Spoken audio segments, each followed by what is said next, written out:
Welcome to Aesthetic TV. I'm Stuart Brazel, coming to you from the stage of the Aesthetic Show. Today we're going to focus on the growing popularity of feminine rejuvenation, which is a non-scientific and polite way of saying procedures that are performed on the genital region. Until recently, all feminine rejuvenation procedures were surgical in nature. They are done in order to correct vaginal laxity after childbirth and for other medical and aesthetic reasons. Now, new non-invasive techniques can accomplish similar results without surgery.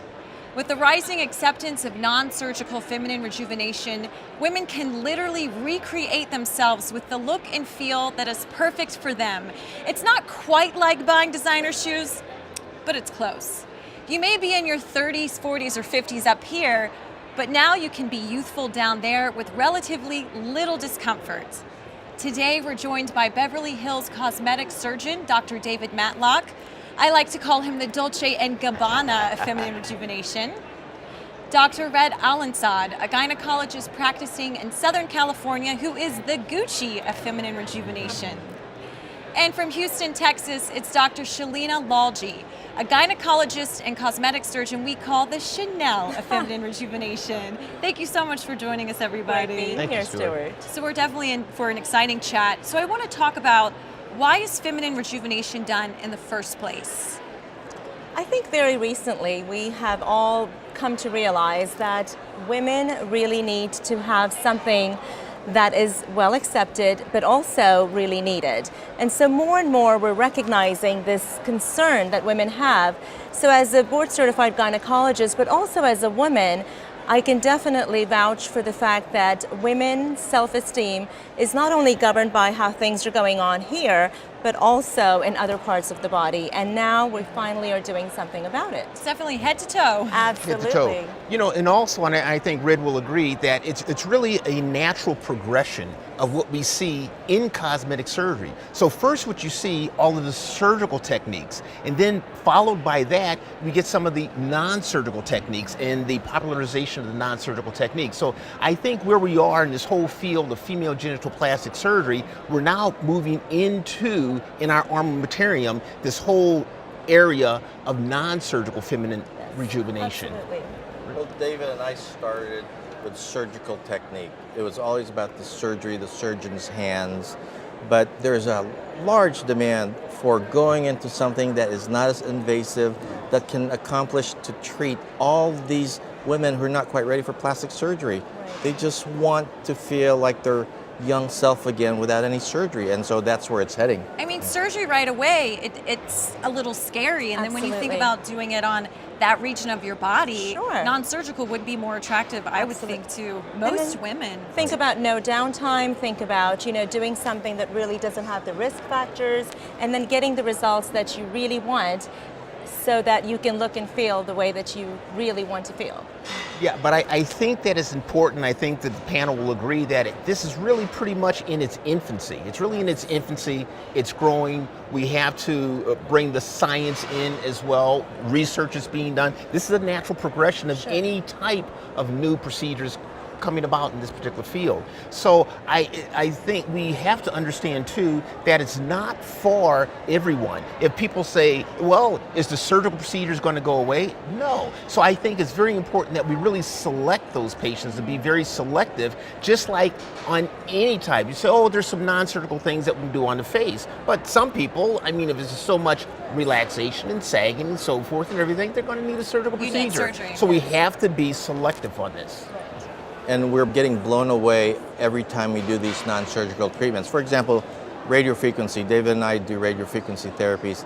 And over the past couple of years, it's just amazing. We started doing it for vaginal tightening. That was our goal. And then we find out, oh my goodness, it helps improve vaginal moisture. And oh my goodness, the incontinence and leakage goes away. And oh my goodness, the overactive bladder goes away. And then the holy grail, our orgasmic function has improved. Yes. It's crazy what we've learned over the past couple of years. Absolutely. Well, it's exciting, at Aesthetic TV, we always like to talk about what's on the cutting edge, so it's Yes. great that this is what's happening right now. Absolutely. So talk to me on the medical side of things. What are some of the most common reasons someone would look into having this? Well, as we have a growing population, of course, you definitely know that with menopause comes a lot of different concerns. So you have hormonal imbalance, you tend to have symptoms of hormonal imbalance physiologically, like hot flashes, night sweats, vaginal dryness, atrophy, symptoms of dyspareunia, which is painful intercourse, stress urinary incontinence as the collagen is getting older. When This you is a have long childbirth, list. there's a long list, and a lot of it impacts women on so many different levels. So when you speak medically, you just have to look at all the things that women are going through, and now we're really trying to focus in on what can we do about it, non-invasively, non-surgically, and surgically if we need to do it surgically, but really impact these women's lives as well as their partners' lives in addition to that. And I think if women, they say, well, what can you do with these technologies? What are some of the most requested things? In my labia majora, they're relaxed. My labia minora are relaxed and sagging. It looks old. The mons pubis is relaxed. So a lot of these treatments start with the treatment of those areas of the mons pubis, the labia majora, the labia minora. And then now we're progressing to go internally and let's help because we have the surgical techniques for patients that I have vaginal relaxation, sexual function, or sexual feelings, it's diminished. So I want this tightened. So now we're moving into those particular areas And as that well. really affects a person's confidence. Oh, absolutely. Their self-esteem. I think that there's a lot of literature out there that we see that supports this as far as vaginal, as far as the vulvar structures, and it enhances the woman's self-confidence. These are good things. Huge. Yes, and when you evaluate a woman, they're always telling you less than what they really are there for. And you have to, as a doctor, read between the lines. And maybe they just came in because their labia majora are loose and saggy. But it's really because they're not having a satisfactory sex life, or they're ashamed to tell you that they don't feel anything, they're not orgasmic. And so these are all things that can be handled non-surgically now with the advent of new technologies. So it's an exciting time for the women of this world. And I think it's important for practitioners to actually ask the questions. Just like Dr. Alinsod said, a lot of women won't come out and tell you. And so if more and more practitioners will open the conversation and be able to make the women comfortable, to be able to bring it in the open. They're nervous. They're Absolutely. kind of, They're stressed. oh, they want to talk about it, but Yes, they don't know how to do it. it's scary. Yes, it is. It is, definitely. Yeah. So it's good that you make them feel comfortable. And so we've talked about some of the medical reasons, and then of course there are the cosmetic reasons, or maybe we should call them the desires. So these new non-invasive procedures, they not only improve the vagina's aesthetic appearance, but they also improve the physical sensations, orgasm, so it's like a win-win, right? Yes, absolutely. It's all of the above, and we're very fortunate to be in this time that we have procedures available for all of those areas of concerns, because ultimately, if it affects their self-esteem, it affects their relationship, and then it's going to affect every aspect of their lives. And we know how symptoms such as anxiety and depression are really increasing. This is a large part of why women go through those symptoms, and I believe that that will directly impact how women feel about themselves. And I think this will go the way how things have gone with our female genital plastic surgery, female genital cosmetic surgery, where the women see it, they understand it, we get more information out there in the scientific community and the public. The public, just so that talking for the between awareness, Yes. and patients are coming in. So they're coming in now and asking and inquiring about these procedures now. That's great. And there's almost a domino effect. For example, you have one domino, and maybe the patient comes in just complaining of they're feeling dry down there. And so this first domino you knock down with a treatment, whether it's laser or radio frequency, you find out that you tighten the area, their self-esteem goes up.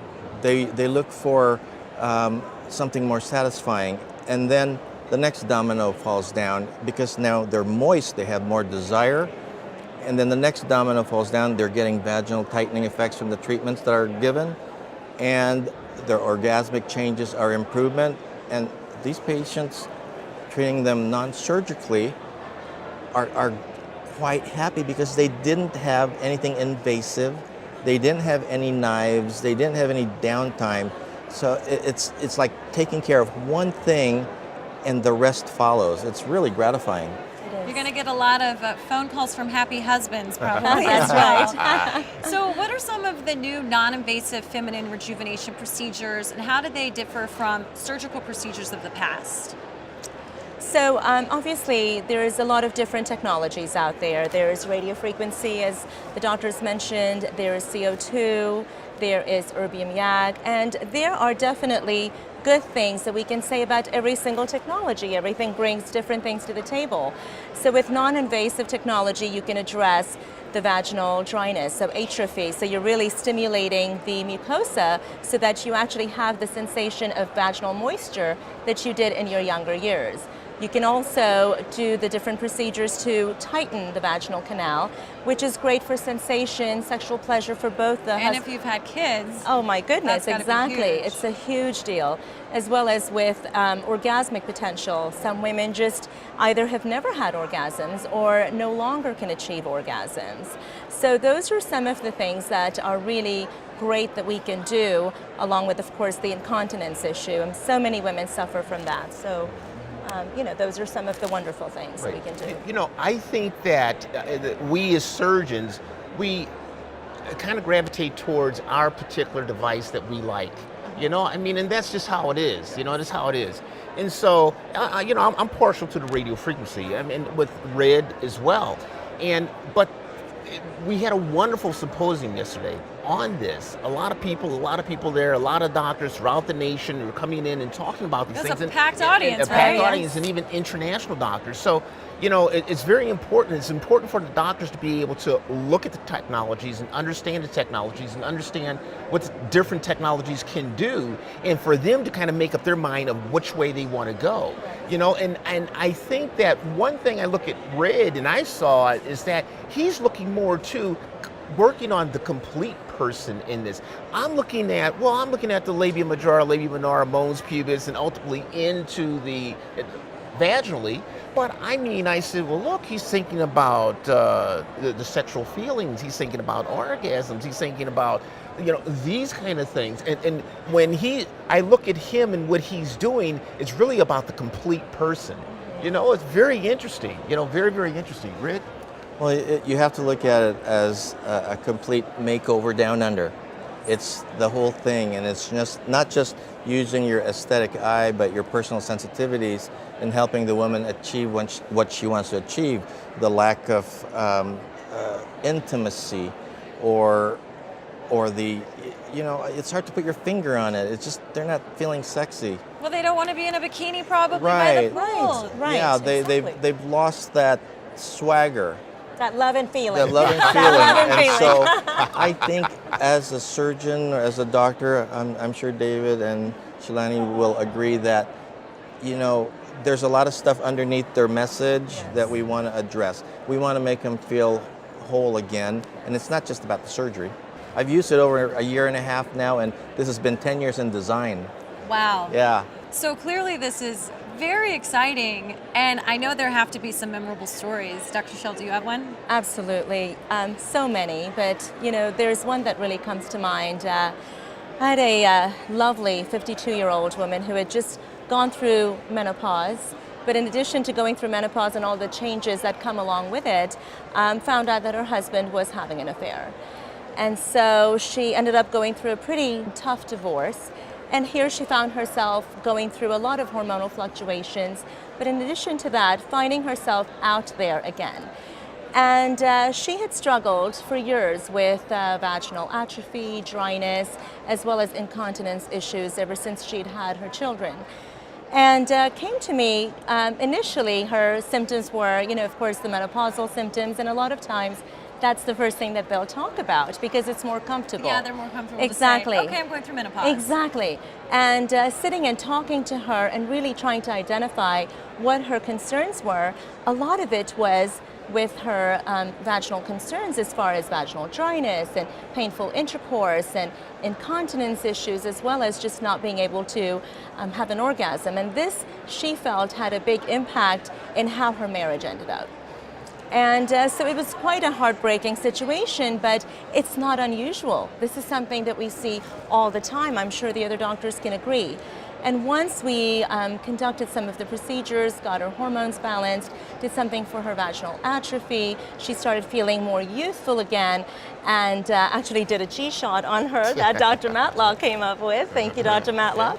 And she just felt like a new woman. Her self-esteem, her just even how she looked on the outside, it was just a change of life. And she can find new love. Absolutely, absolutely. And she felt confident to do so. So it was just a life-changing experience for her.